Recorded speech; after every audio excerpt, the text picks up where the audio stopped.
Among the basic rights of the human person must be counted the right of freely founding labor unions.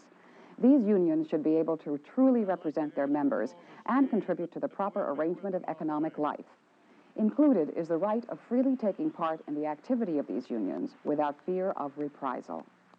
Those were not the words of a union organizer or union leader. They were the sentiments of the Second Vatican Council that met in Rome in 1965. They expressed a view of trade unionism and collective bargaining that dates back over a century and has been passed down through the popes, the Catholic hierarchy, and lay Catholics to the present pontiff, Pope John Paul II. In his encyclical on human work, John Paul stressed the importance of unions by saying that the experience of history teaches that organizations of this type are an indispensable element of social life, especially in modern industrialized societies. The Catholic Church's commitment to organized labor is a commitment of solid support and a commitment of people. Monsignor George Higgins has been a leading voice for the rights of working men and women for over half a century. He believes that the labor movement has an indispensable role to play in upholding economic justice and protecting human dignity. During the past 50 years, during my entire priesthood, in fact, I've had the good fortune of working almost full-time in the field of church labor relations. I consider this a great blessing because it has given me an opportunity to observe rank-and-file workers in many industries organizing themselves into effective unions. The accomplishments of these unions are very impressive, not only for the protection of the workers themselves, of their basic rights, but also the contribution they've made to the broader society. We're now faced with a vast number of new workers who have not been organized. Many of the workers in these industries may have questions in their mind as to whether or not unions are useful or necessary. I would hope that the new workers, women workers, the new immigrants from Latin America and Asia, the vast number of unorganized workers in the service trades, etc., I would hope that they would keep a very open mind and look at the positive things that the trade union movement has done. From the vineyards of California to the shipyards of Gdansk, he has actively been involved in workers' efforts to gain recognition for their unions.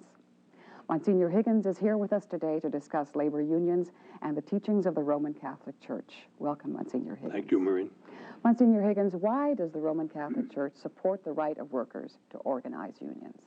Well, I'd take my lead, Maureen, from the quote which you used in your lead from John Paul II, in which he said that the experience of history had demonstrated that without unions, without effective, free, autonomous trade unions, workers could not adequately defend their own human rights, not only their right to a decent wage, but also to good working conditions, their right to participate in the economy. So I think the Church learned, as we all do, from history. It looked at the results of the Industrial Revolution at the end of the last century, saw that the working class was in very serious trouble, and among other things said that unions were absolutely essential if they were going to pull themselves up. The one contribution that the Church can make is to keep alive that unbroken support that it's given to organized labor for the last 100 years, to use a round number for our tradition. There has been a completely unbroken series of official documents from the Church, including the recent document from our own bishops, saying that workers have a right to organize, and in Pope John Paul II's words, that unions are indispensable. Many employers, as you know, actively oppose the right of their employees to organize unions. In fact, they often hire professionals purposely to defeat any organizational efforts. From the point of view of Catholic teaching, what do you say to employers who interfere with the workers' rights to organize? If I were to reply to them in public, I would simply say that this is one of the most fundamental rights of any human being, to be able to organize with his fellow workers. The irony of it is that every other group in society organizes without the slightest problem. I looked recently in one of the Washington bookstores at the listing of the trade associations in the United States, merely the name and address of the executive officer and the telephone number. It's as big as the Washington telephone book. These are groups in every specialty in American industry who organize. Nobody interferes with their right to organize. Nobody interferes with lawyers' right to organize, or doctors in the AMA. But for some strange reason, when workers want to organize, then it becomes a problem in our society. It's a mystery to me. Thank you, Monsignor Higgins.